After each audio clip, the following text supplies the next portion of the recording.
ना आप अपने घर में बैठे हैं, ना हम अपने घर में बैठे हैं। हम लोग इस मैदान में बैठे क्या कर रहे हैं? कामना अगर महादेव की बात की हो जाए, उनकी हो जाए, तो आपकी लौकिक चीजें अपने आप धीरे धीरे हल्की हो जाती हैं। यानी आप रास्ता खोजते हैं कि घर का काम होना है हो जाए, व्यापार चलना है चल जाए, लेकिन मेरे महादेव की बात कैसे हो जाए, आप रास्ता खोजते हैं। तो लौकिक कामनाएं अगर पूरी हो भी जाएंगी, जो कि हो जाती है, महादेव जो चाहे तो क्या न हो। किम न सिद्धते भूतले, इस भूतल पे क्या ऐसा है जो आप चाहिए और नहीं सिद्ध होगा। लेकिन जो शिव को चाहता है, साहब हरिंद्रानंद जी के जीवन को आपने सुना, डिप्टी कलेक्टर, एक एजुकेशन डायरेक्टर के बेटा, यानी जब छोटे थे तब भी सुविधा की कमी नहीं थी, जब बड़े हुए तब भी सुविधा की कमी नहीं, सम्मान की कमी नहीं। क्या साहब को, एक डिप्टी कलेक्टर को कम सम्मान मिलता है? ऐसा नहीं। लेकिन अपने जीवन में उन्होंने 10 बजे से 6 बजे तक ऑफिस का काम किया। उससे पहले महादेव की बात की, उसके बाद भी महादेव की ही बात की। वो चाहते तो अपने घर में अपने बच्चों के साथ पिकनिक मनाने जाते, लेकिन उनकी ये चाहत ही नहीं रही। जो शिव को चाहता है उसके लिए अब वो चीजें भारी हो जाती हैं। हमारी आपकी अनुभूति है कि कोई कहता है कि पार्टी में चलिएगा, तो लगता है कि पता नहीं क्या पूछ रहा है।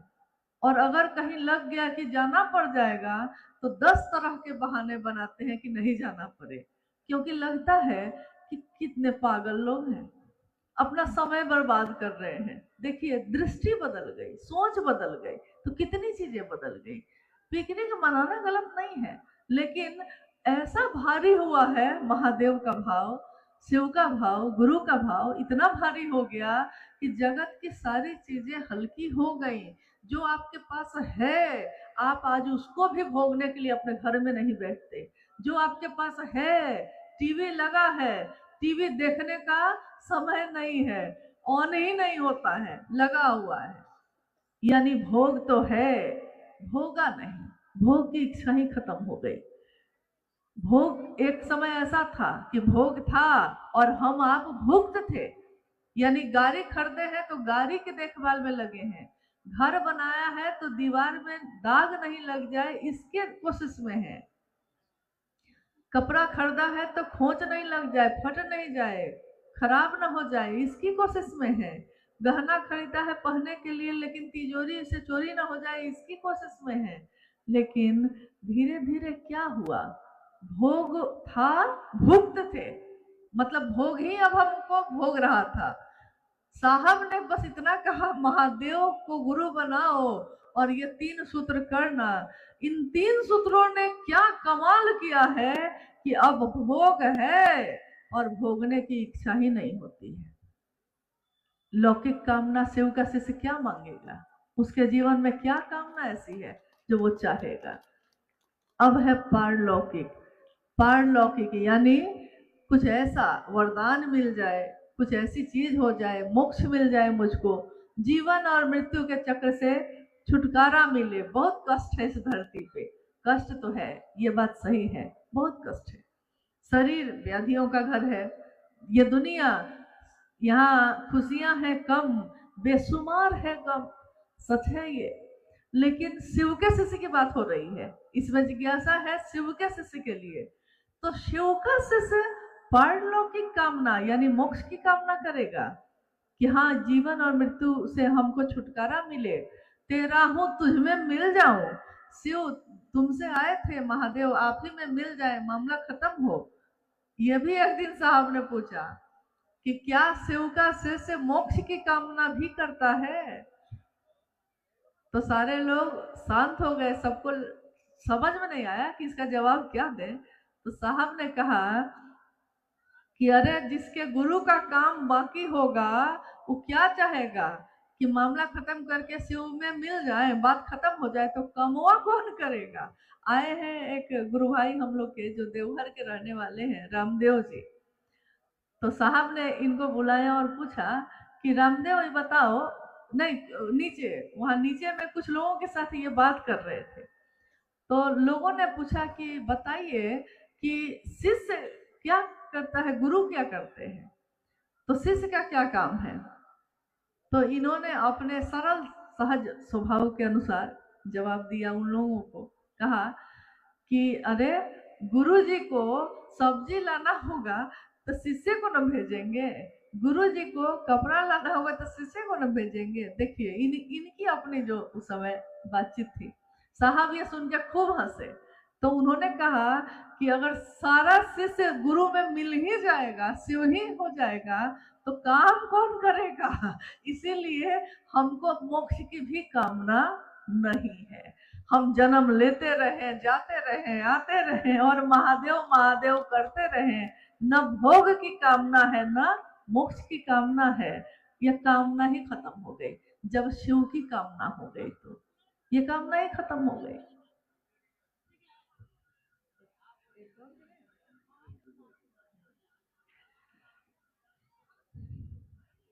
एक अंतिम जिज्ञासा है,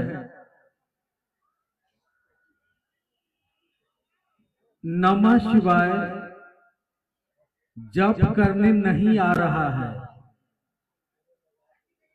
कैसे जप करें कि परिणाम मिल जाए, बताया जाए।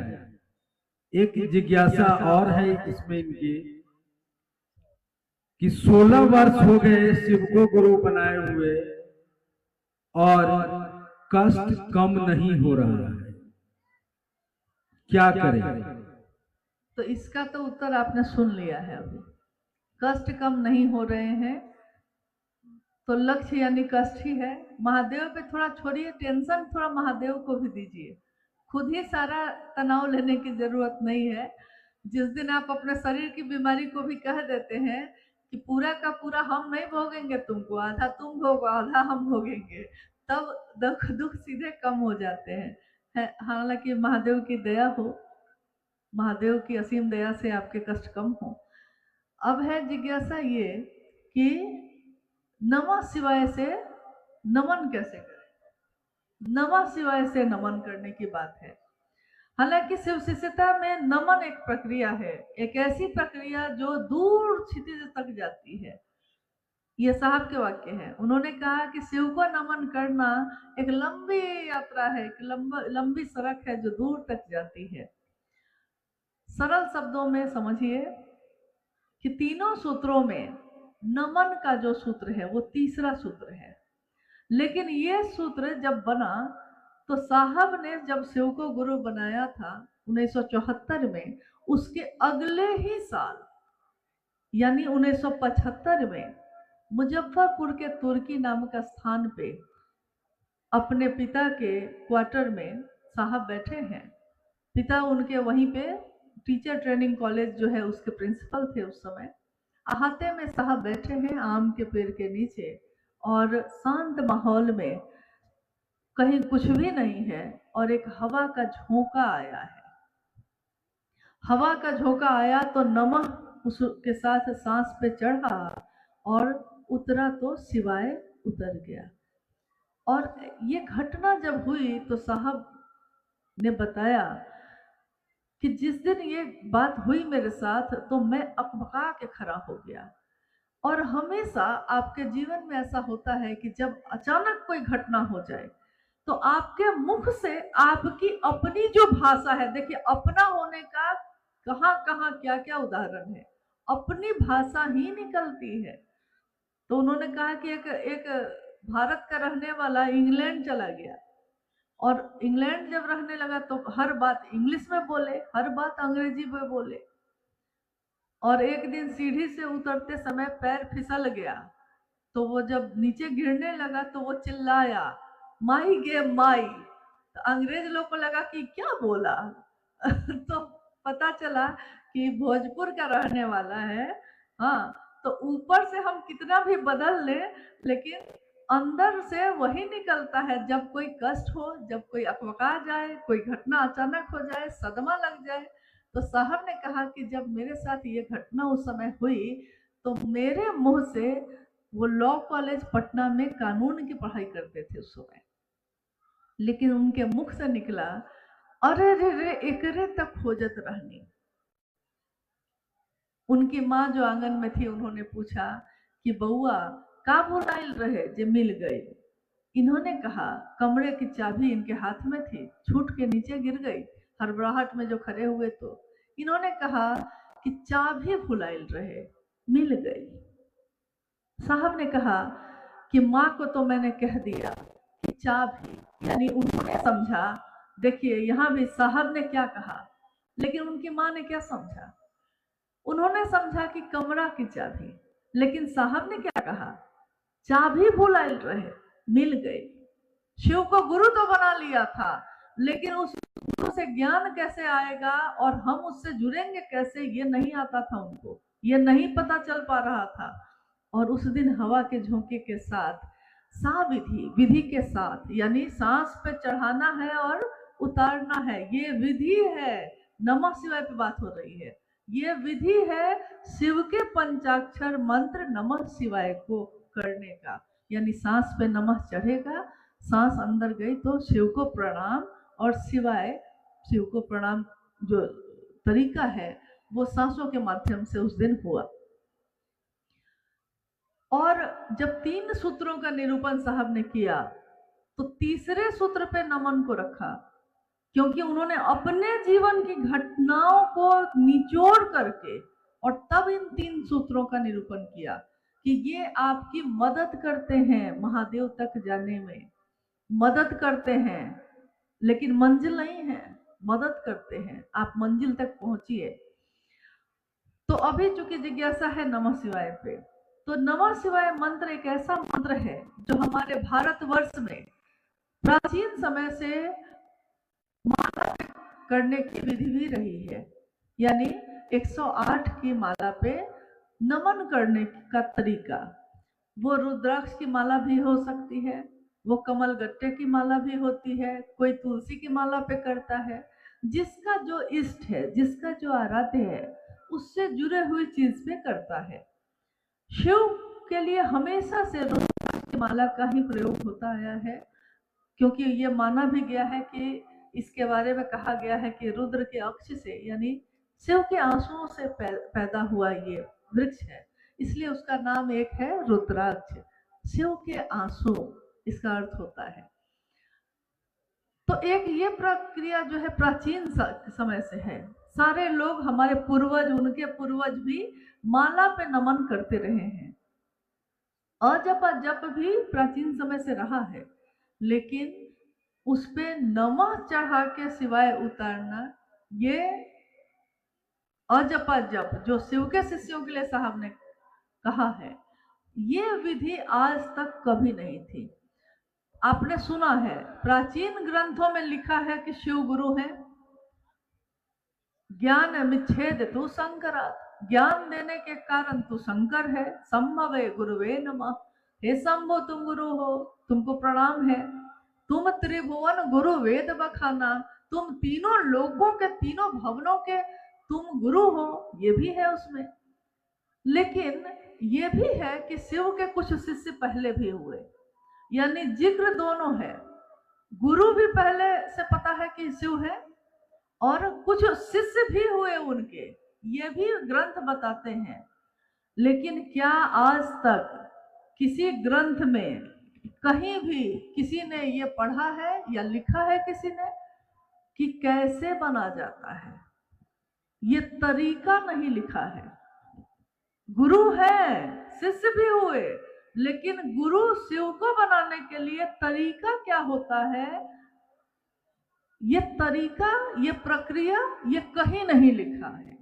यानी मंजिल तो थी, पात्र भी है जगत के लोग, लेकिन रास्ता ही नहीं है, मंजिल है वहां, आदमी भी यहाँ है, यानी शिष्य हो सकता है कोई, लेकिन ये शिष्य गुरु तक जाएगा कैसे, इसका कोई तरीका किसी ग्रंथ, किसी शास्त्र, किसी किताब में नहीं लिखा है।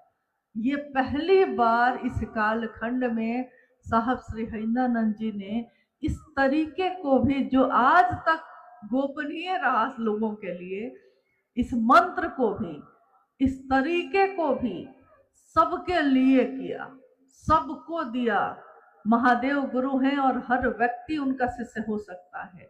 उसी शिव को प्रणाम करने की विधा है ये। तो उन्होंने कहा शिव के शिष्यों के लिए सर्वोत्तम विधि है अजपा जप विधि, शिव के शिष्यों के लिए।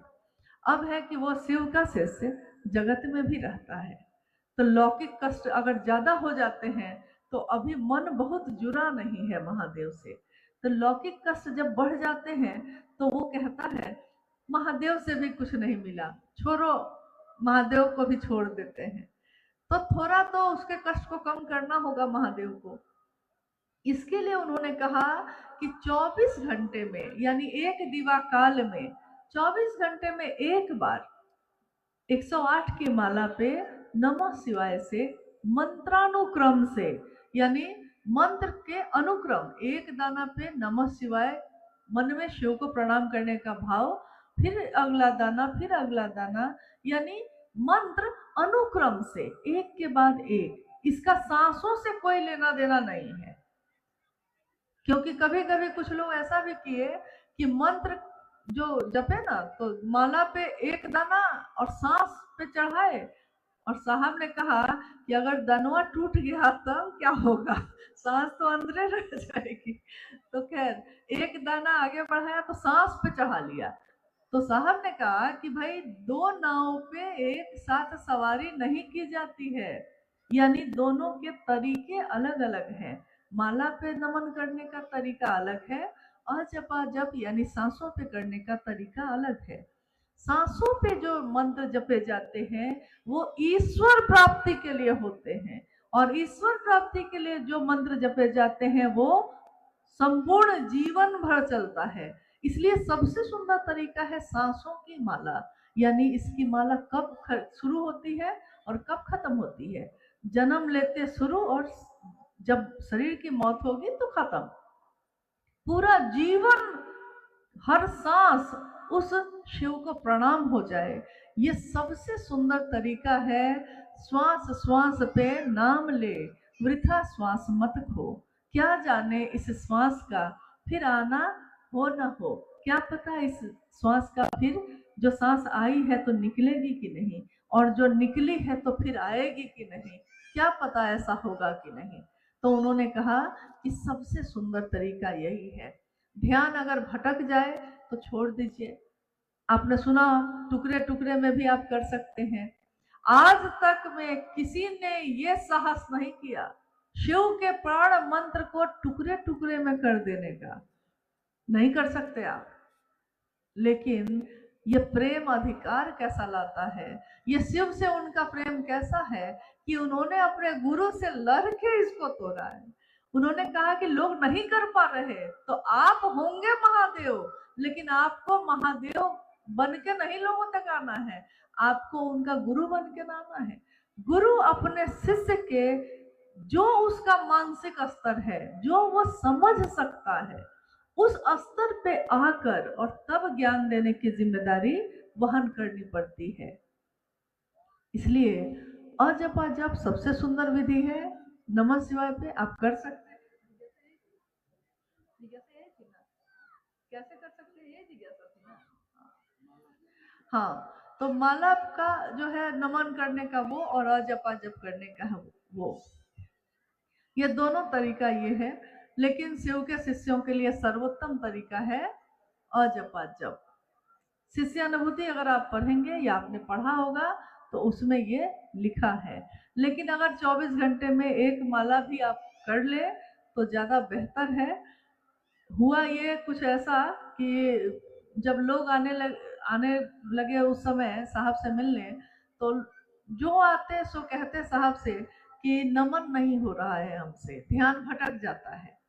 तो साहब कहते हैं कि अरे थोड़ा ध्यान में लाओ, महादेव का जो ध्यान आता है वही ध्यान करके करो। नहीं हो रहा है, नमन नहीं हो रहा है। तो उस समय हम लोग अमरकंटक जाने वाले थे, उससे कुछ दिन पहले उपवन में। तो साहब ने कहा कि टुकड़े टुकड़े में करो। तो पहले हुआ कि टुकड़े टुकड़े में करो ना, 5 मिनट, 2 मिनट, 11 मिनट, जितनी देर आपका 11 बार, जितनी बार आपसे हो सके उतना ही करिए।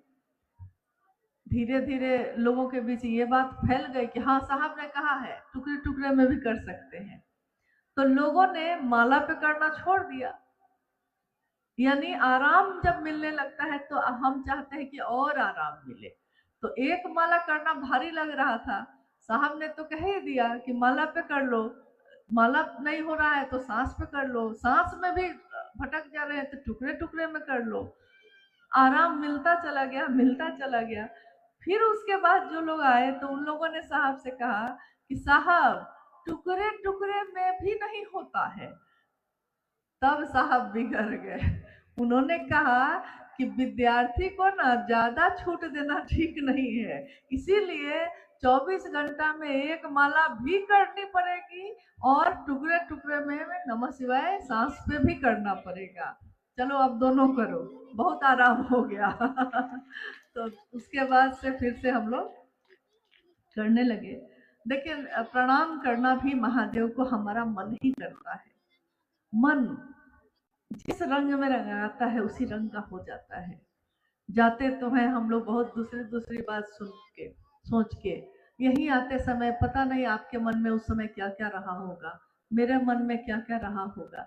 लेकिन जब सामूहिक एक जगह होती है तो सभी शिव शिष्यों का रंग जो है महादेव का जो रंग है उनके मन पे ऐसे चढ़ता है कि कहते हैं कि लाली देखन में गई, मैं तो लाली को देखने गई थी, लाली देखन में गई मैं भी हो गई लाल, लाली मेरे लाल की, यानी जिसको मैं प्रेम करूं जो मेरे गुरु हैं, लाली मेरे लाल की जित देखो तित लाल।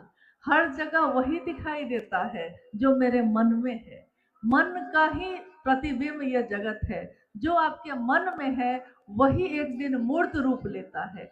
किसी दिन मन में ये बिल्डिंग रही होगी किसी की, किसी ने बना दिया तो दिख रहा है।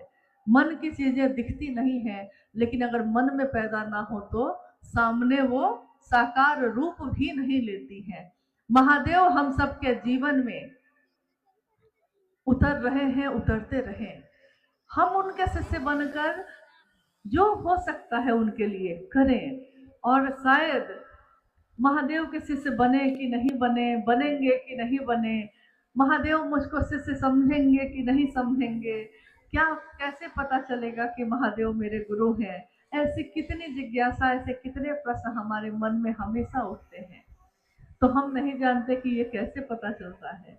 लेकिन महादेव से हम सब शिव के शिष्य यही कहते हैं कि शिष्या समझोगे कि नहीं समझोगे महादेव, शिष्या न समझ कोई बात नहीं, तेरे काम तो आने दे। नहीं, आपके काम हम आ सके, हम थोड़ी आपकी बात कर सके। और जो अपने गुरु की महिमा का गान करता है, जो अपने गुरु की बात करता है दूसरों से, उसका मन भी वैसा होता है और उसका माहौल परिवेश भी वैसा ही होता है। आप सभी से यही अनुरोध है कि इतने दिनों के बाद यहाँ जो ये कार्यक्रम आयोजित हुआ, इसका एक ही उद्देश्य सबका है। सबका उद्देश्य जब एक हो जाता है तो उसमें ताकत होती है। सामूहिक उद्देश्य शिव के शिष्यों का, एक साथ शिव की चर्चा जब अंतरिक्ष में भी पहुंचती है तो अंतरिक्ष भी शिव में हो जाता है। तो हमारी आपकी कामना यही है कि हम सबका जीवन शिवमय हो, सुखमय हो। हम अपने साहब और दीदी के संकल्प पे एक निष्ठ हो सके, क्योंकि अगर उनके होंगे तो सबके होंगे, लेकिन सबके हो गए और उन्हीं के ना हो सके तो कोई मजा नहीं।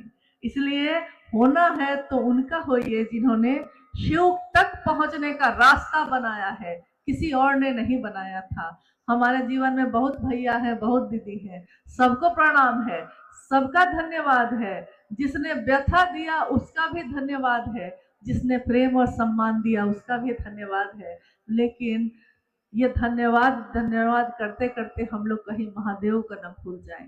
तो न अपनी मंजिल को भूलना है, न उस रास्ते को, और जिसने उस रास्ते को बनाया है साहब और दीदी ने, तो न उनको भूलना है। सदैव ये स्मरण रहे सभी शिव शिष्यों को कि ये पावन सलीला है, अंदर अंदर ही बह रही है सबके हृदय में। वो शिव की दया की अतल गहराइयों में संपूर्ण प्रवाह के साथ समाहित होती ही रहे। ये साहब हरिनानंद जी ने चाहा है, उन्होंने लिखा है आओ चले शिव की ओर में कि मेरी अपने गुरु, यानी उन्होंने अपने उसमें लिखा और कहा कि मैं शिव का शिष्य हरिंद्रानंद, मेरी अपने गुरु शिव से साष्टांग ये प्रार्थना है। साष्टांग का अर्थ होता है पूरी तरह समर्पण करके ये प्रार्थना है कि सबका मन शिव की दया की अतल गहराइयों में समाहित होता ही रहे। यही उनकी चाहत है, हम उस चाहत के अनुरूप हो सके इसकी कोशिश करिएगा। आप सभी के चरणों में मेरा प्रणाम।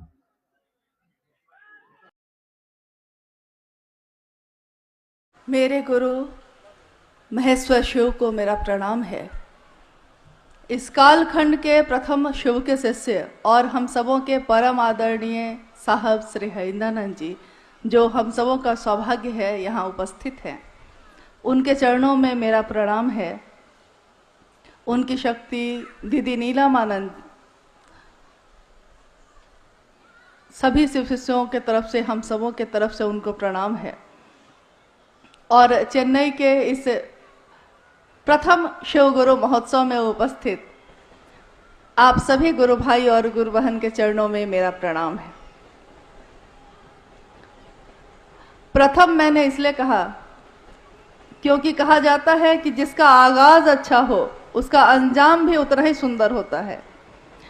तो दक्षिण भारत, जहां शिव की गूंज सदियों से चलती ही आई है और कहानियों में, भजनों में, मंत्रों में, साधना की पद्धतियों में हम लोगों ने हमेशा यही सुना है, यही जाना है कि शिव जिनको महेश्वर कहा गया, शिव जिनको देवों का देव महादेव कहा गया, जिनके अनेक रूपों की पूजा होती आई है, आज से नहीं हजारों वर्षों से जिनके विभिन्न स्वरूपों की पूजा होती आई है, जिसमें अलग अलग तरह के लोग उनके अलग अलग रूपों की पूजा करते आए हैं।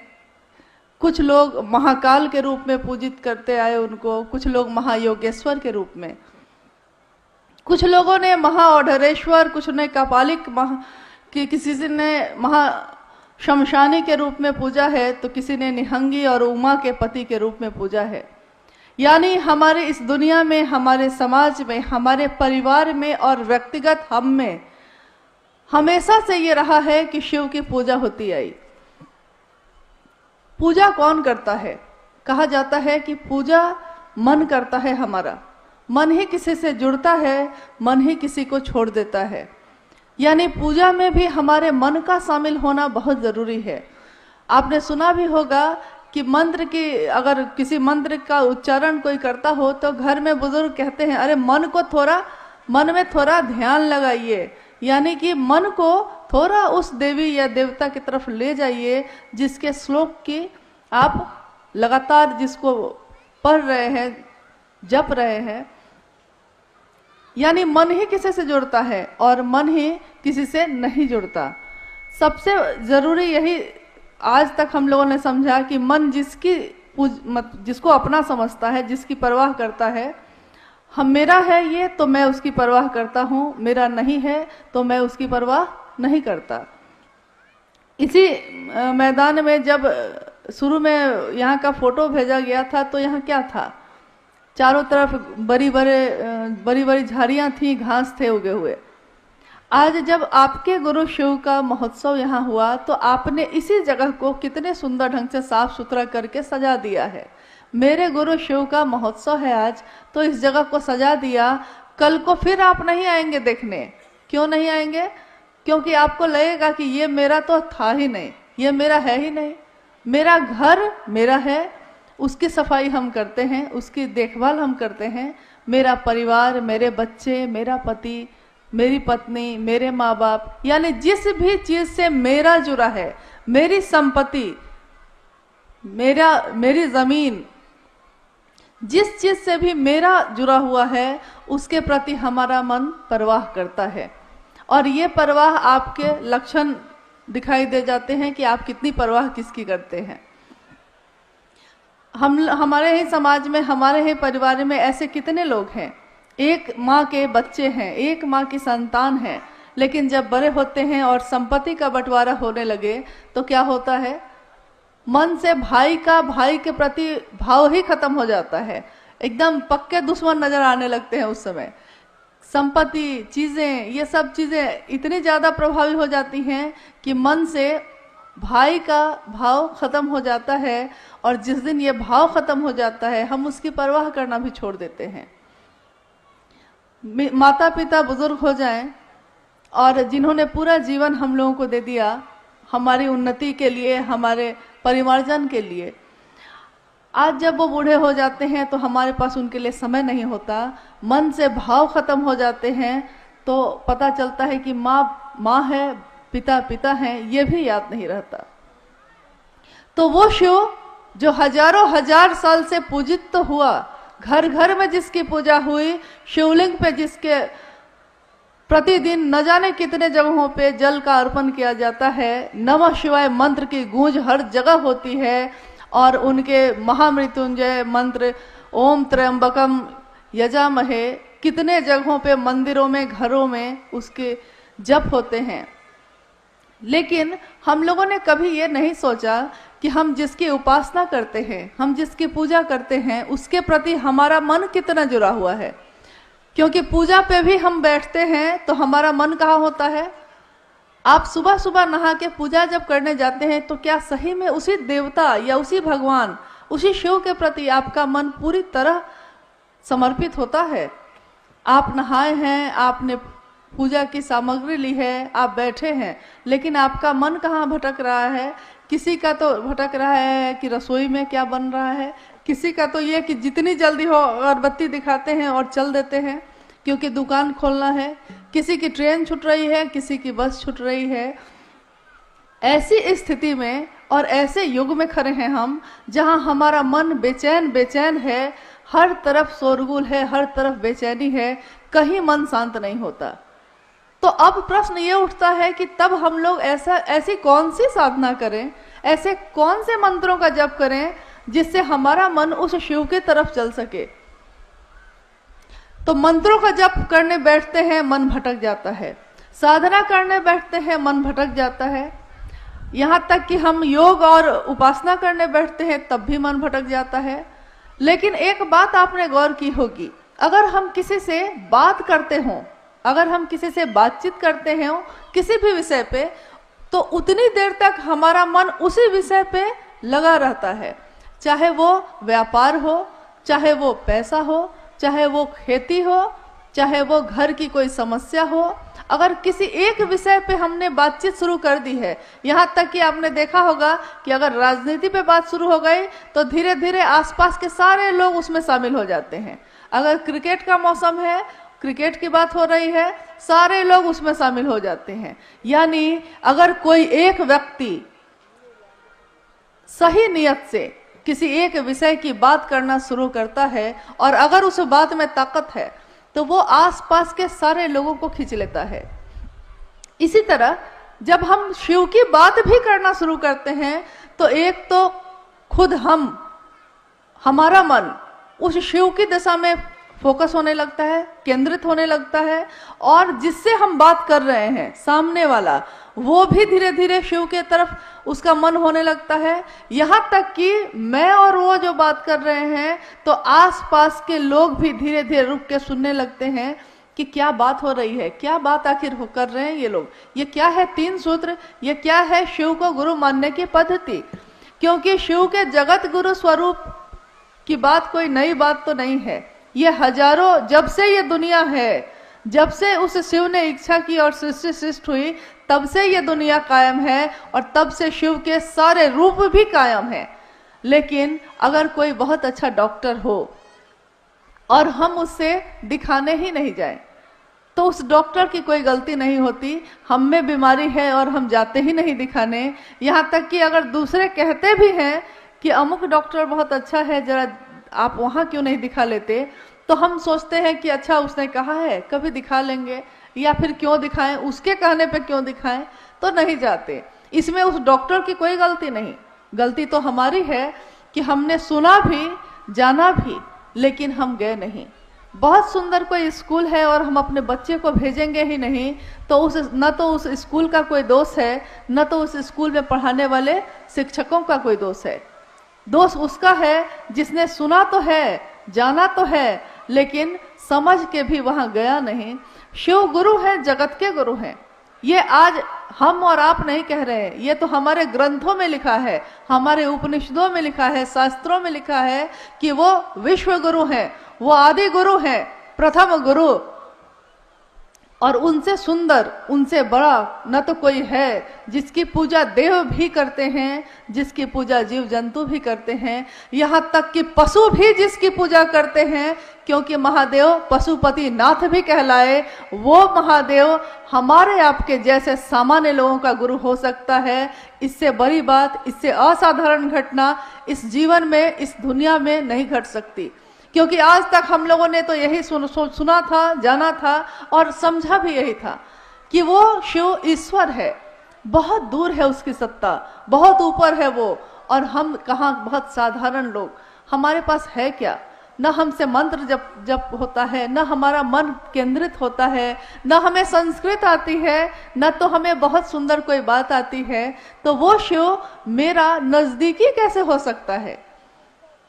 ये सोच सोच के आज से नहीं, हमने जब से जन्म लिया है तब से लेके आज अभी जिस जीवन में हम खड़े हैं अब तक, हम लोगों ने यही सोच सोच के अपने जीवन के अधिकांश समय को गंवा दिया कि शिव सीधे नहीं मिल सकता। तो कभी किसी का सहारा लिया, कभी किसी का लिया, कभी पुरोहित, कभी ज्योतिषी, कभी किसी पंडित, कभी किसी का, क्योंकि खुद पे ये विश्वास ही नहीं था, सोचते ही नहीं थे कि हम सीधे भी उस शिव से जुड़ सकते हैं।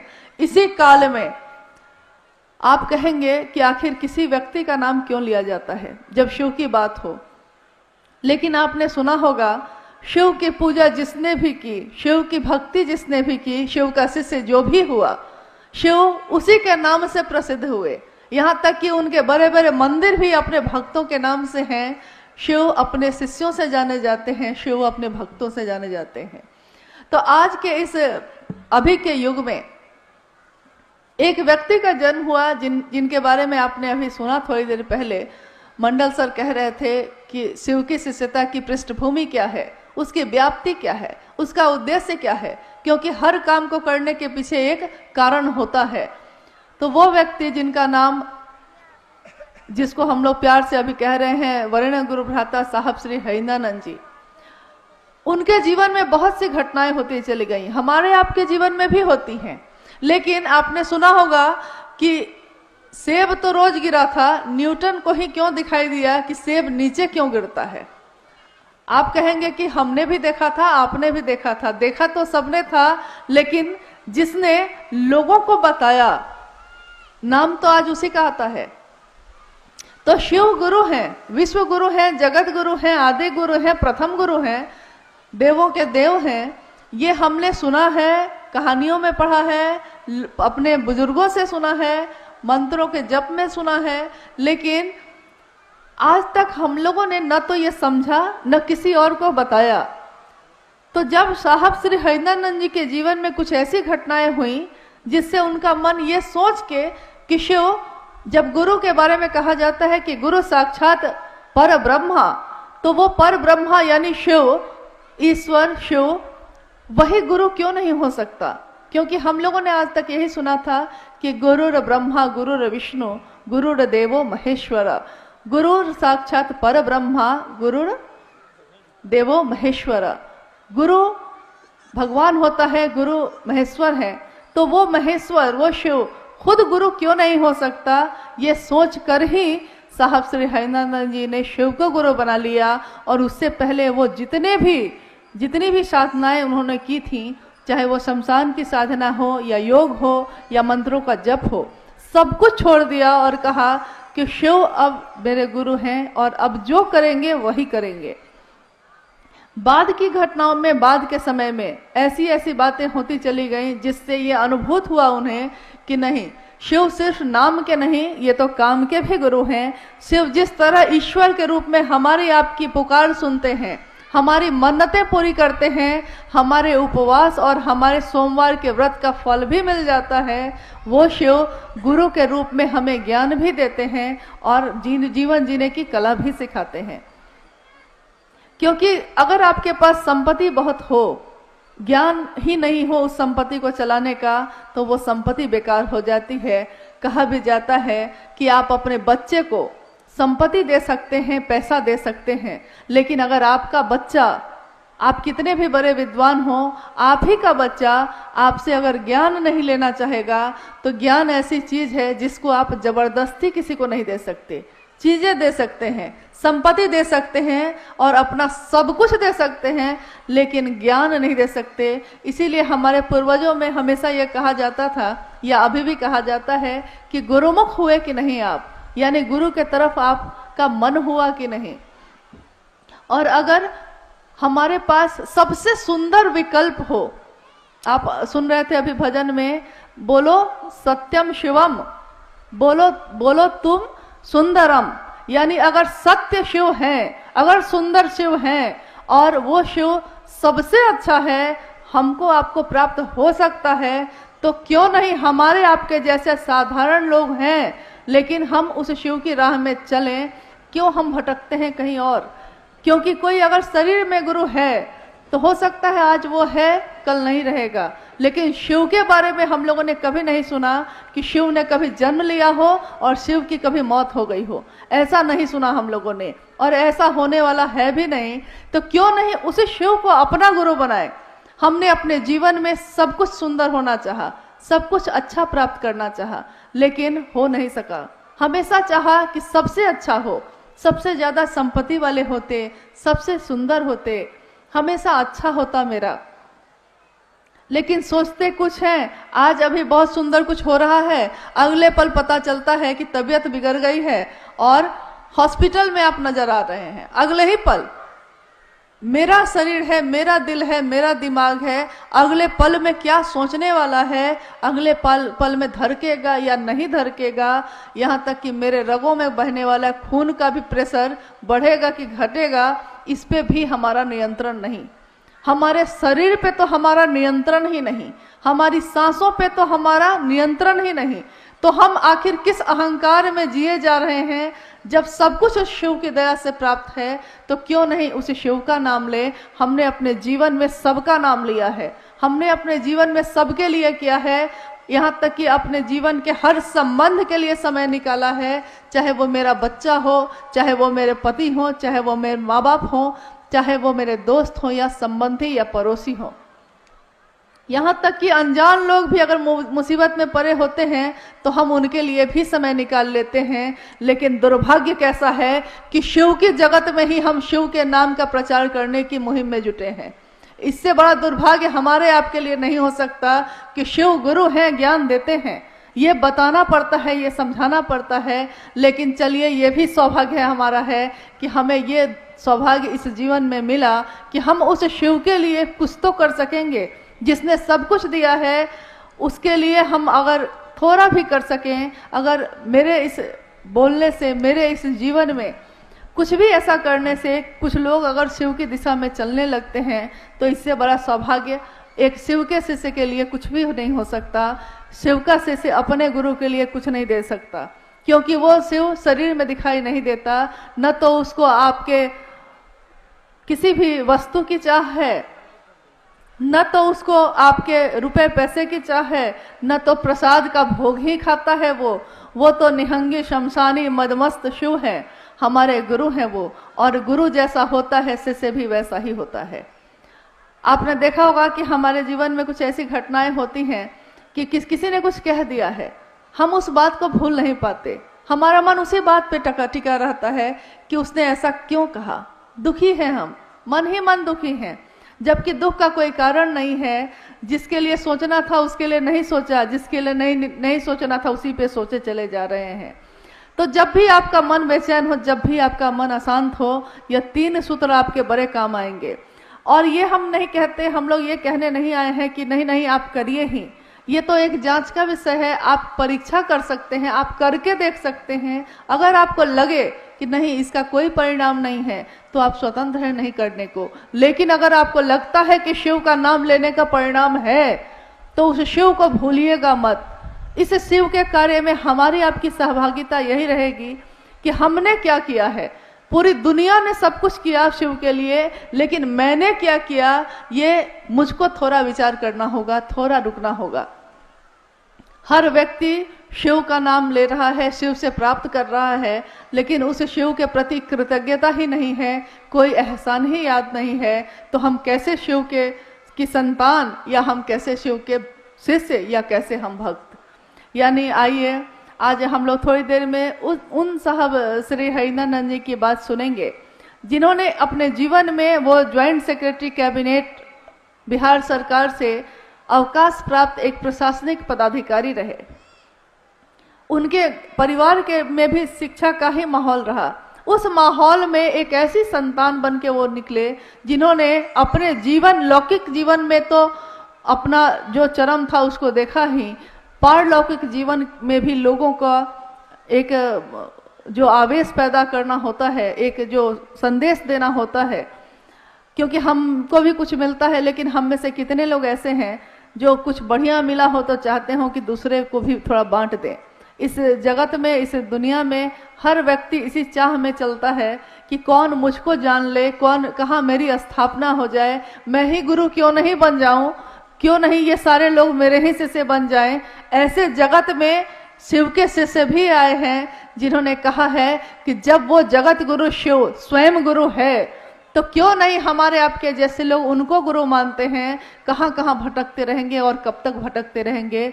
शिव के शरण में चलें, शिव के पास चलें, शिव से दया मांगे, शिव की चर्चा करें और उस शिव को उन्हीं के पंचाक्षरी मंत्र नमः शिवाय से प्रणाम करने का थोड़ा अभ्यास करें। थोड़ा मन में यह अभ्यास आ जाए कि मन जप ले उस शिव का नाम।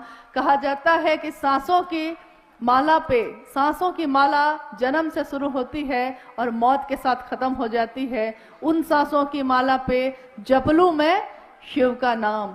हे शिव, आप मेरे गुरु हैं, मैं आपका शिष्य हूँ, मुझे शिष्य पे दया कर दीजिए। ये कह आप अपने मन से कह के तो देखिए उस शिव की दया तो चल ही रही है। हम ही लोग उनकी तरफ नहीं जाते, हमारा ही मन नहीं जाता। थोड़ी उस शिव की चर्चा करके देखिए क्या होता है जीवन में। थोड़ा उस शिव को नमः शिवाय मंत्र से प्रणाम करके देखिए। इसके लिए भी आपको न तो कहीं जाने की जरूरत है, न तो किसी भी चीज की जरूरत है। सांस चलती है आपकी, आती है और जाती है। उसी सांस पे आप बहुत सहज और सरल ढंग से नमः शिवाय का अभ्यास कर सकते हैं। जब सांस अंदर जाती है मन में सोचिए नमः जाता है, जब सांस बाहर आती है सोचिए कि शिवाय जाता है। नमः शिवाय, नमः शिवाय, ये एक ऐसा वर्तुल कायम करता है जो हमारे मन में भी उस शिव की गूंज पैदा कर देता है। हम नहीं जानते कि उस शिव का तत्व क्या है, हम नहीं जानते वो शिव कैसे दिखते हैं, सचमुच में उनका आकार कैसा है, लेकिन हम लोगों ने तस्वीरों में भी देखा है कि जो शिव के शरण में रहता है, जो शिव के मन के पास अपना मन ले जाने की कोशिश करता है, उसके मन की तमाम संकीर्णताएं खत्म हो जाती हैं, स्वतः ही खत्म हो जाती हैं। साहब की लिखी हुई एक किताब है शिष्यानुभूति, छोटी सी किताब है। क्या आप लोगों के पास, किसी के पास है वो किताब? आप लोगों में से किसी के पास शिष्यानुभूति है? कभी पढ़ा है आपने?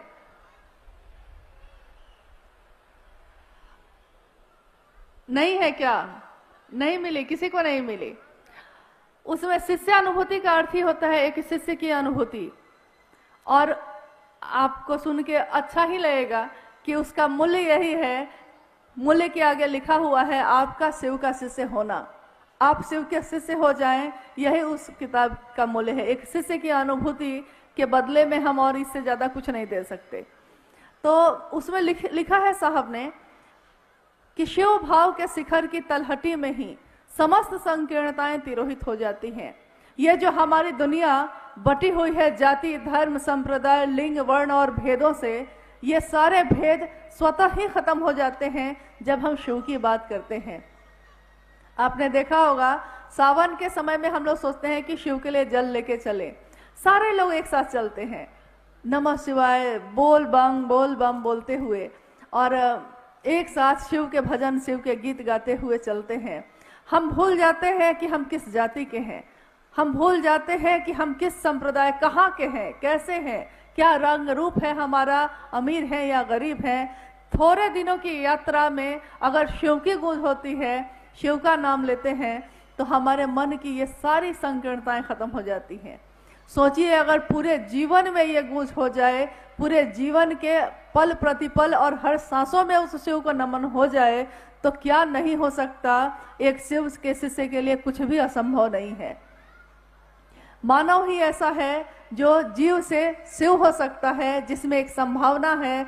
ठीक वैसे ही जैसे एक बीए में एक संभावना होती है पेड़ बन जाने की, संभावना है वो, लेकिन अगर आप उसको रोपिएगा नहीं, उसको धरती में गाड़िएगा नहीं, उसकी सेवा नहीं करिएगा, तो उसमें से, उस बीए में से, उस बीज में से पौधा नहीं निकल सकता, फूल पल्लवित और पुष्पित नहीं हो सकता।